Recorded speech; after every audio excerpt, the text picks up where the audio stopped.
Everybody, welcome back to Video Game Esoteric, and a continuing series where I review every single Capcom CPS, CP System Dash, CPS2, and CPS3 game ever made.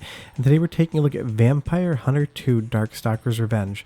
If there's one thing I can say about the entire Darkstalkers series, the naming conventions are absolutely ridiculous, and trying to keep track of what game is which is incredibly difficult. And I'll explain more about what Vampire Hunter 2 is in a moment. Before we get too far involved, do me a huge favor, go down below, hit like, subscribe, and that notification bell. Definitely helps us out. And if you feel so inclined and want to support the channel, we have a Patreon link down there as well. But in my previous CPS2 hardware review series, I talked about Vampire Savior, and a few months after that came out, Vampire Savior 2 and Vampire Hunter 2 got a simultaneous release for arcades. And this game shares a ton with Vampire Savior as well, but it changes up a little bit of the roster and mechanics.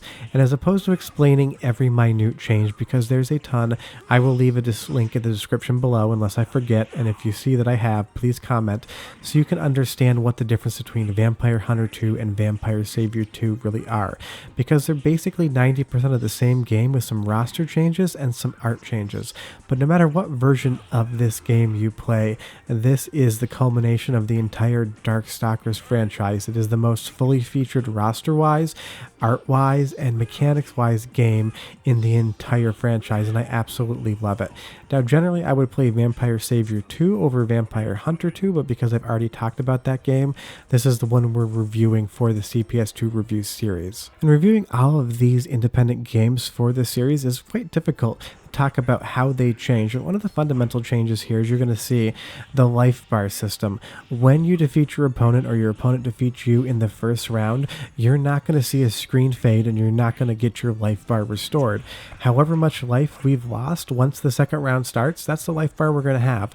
So this is one continuous match with one continuous life bar with a round system in place. So it's a really interesting and unique way to kind of look at that mechanic, because normally you get a full health restore between rounds, and in Vampire Hunter 2 or Vampire Savior 2, that is not something that you're going to be getting. So that is a really interesting and unique way to look at how fighting games work. It feels really similar to Marvel vs. Capcom or Marvel vs. Capcom 2, where the entire match is just one round and you keep maintaining that life bar, even though compared to Marvel vs. Capcom, this is still a one-on-one fighting game.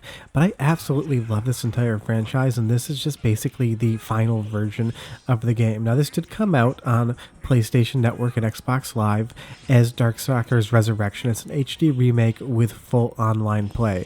And I haven't played it for some years, but when I did play it last, I remember the netcode being really competent. So this is one of those games where you can definitely 100% play it on a modern system and get a great experience. And I have no idea what the lobbies are like anymore. Maybe nobody's playing this game, because apparently Capcom said it wasn't financially successful, which is a huge bummer, because that's probably why we haven't seen anything else happen with the Darkstalkers franchise since then, which just really bums me out because it is my favorite. But visually, I feel like this is Capcom at their best, because it's such a late CPS2 game. You have that giant wheel with the spikes in the background. You have a skeleton hanging from the wall with that faux realistic lighting effects. You have this guillotine in the front with blood dripping down from it. All of the special moves, all of the character animations, all of the art, all of the backgrounds, everything in this game is just spectacular to look at. I would say that this is visually the best Capcom has ever done for a 2D fighting game. Now, I get that Street Fighter 3 on the CPS3 is probably more graphically impressive, but I'd say artistically, this game just has so much merit. I absolutely love it. And now we've moved on again, and we have that subway in the background with that sense of depth. This game just looks amazing. I can't say enough good about how it visually appears. But on top of looking great, the soundtrack is also my favorite in the entire franchise. So go ahead and listen to it, and I'll be back in about a minute and tell you more about why this is the best fighting game franchise Capcom's ever made. But enjoy.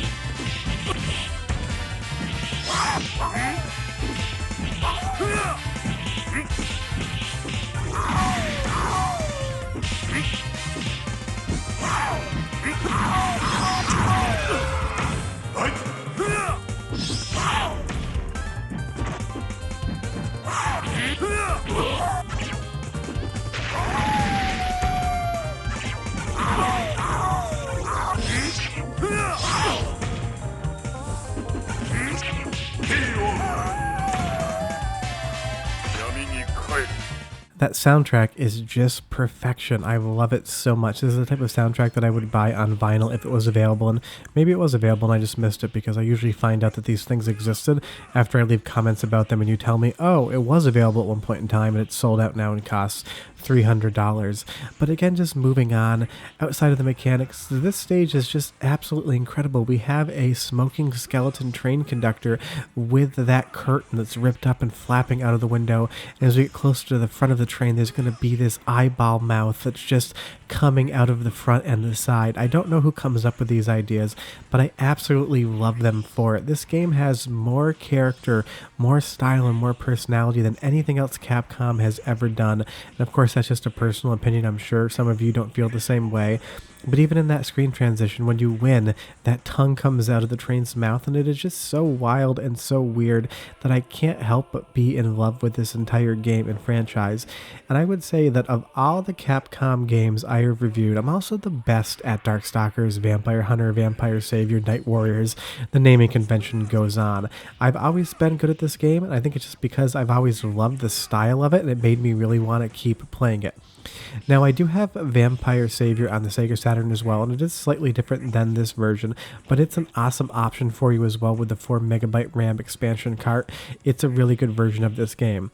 I am playing this on the Mr. FPGA Hotego cores, and it is arcade perfect, but I do own an original B-board for this game as well because I love it so much. It's my favorite B-board of about the dozen I own. And then I have the Darksoft Multi when I just don't feel like taking the entire collection out, or if I want to play a game that I don't own. But the boss here, I would say that while it's a really fun boss, visually it's just my least favorite character in the entire game. I wish the boss was a little bit different, because some of the bosses in previous Darkstalkers, Night Warriors games were a little bit more fun in my opinion. But that's the smallest complaint, and that's really me just struggling to find something negative to say about this game, because I don't want to sound like a complete fanboy and say this is the best thing Capcom's ever done and just forgive it of the small sins it does commit. I just wish the boss battle was just a little bit more exciting visually. But I mean, the background is great. You have feet with eyes in them, this baby fetus that's a brain with some sort of umbilical cord coming up into the sky with all of these little pustules that look like they're oozing and about to burst at the bottom of the screen. There's a lot of stuff going on. I just wish that Pyron was a little bit more interesting visually as a character. But there you have it. That's Vampire Hunter 2. There's also Vampire Savior 2, which changes some of the characters up. I prefer Vampire Savior 2 slightly better than this version, but I've already previously reviewed that, and I will leave a link to the description below. But you'll see we got the ending, and it's not often that I get to the ending of fighting games when I'm reviewing them, but in this instance I just sat down, started playing, and was able to get to the end like I usually do. But leave me a question or comment down below. Tell me what you think about the Darkstalkers franchise, if you played this game before, and what's your opinion. We're getting really close to the CPS3 stuff, but I will be back next Wednesday with another episode in the review series. I'll have videos Thursday, Friday, Sunday, and Tuesday as well. But do me a huge favor, go down below, hit like, subscribe, and that notification bell. Definitely helps us out. But yeah, this entire franchise, perfection. See you guys next time. Bye-bye.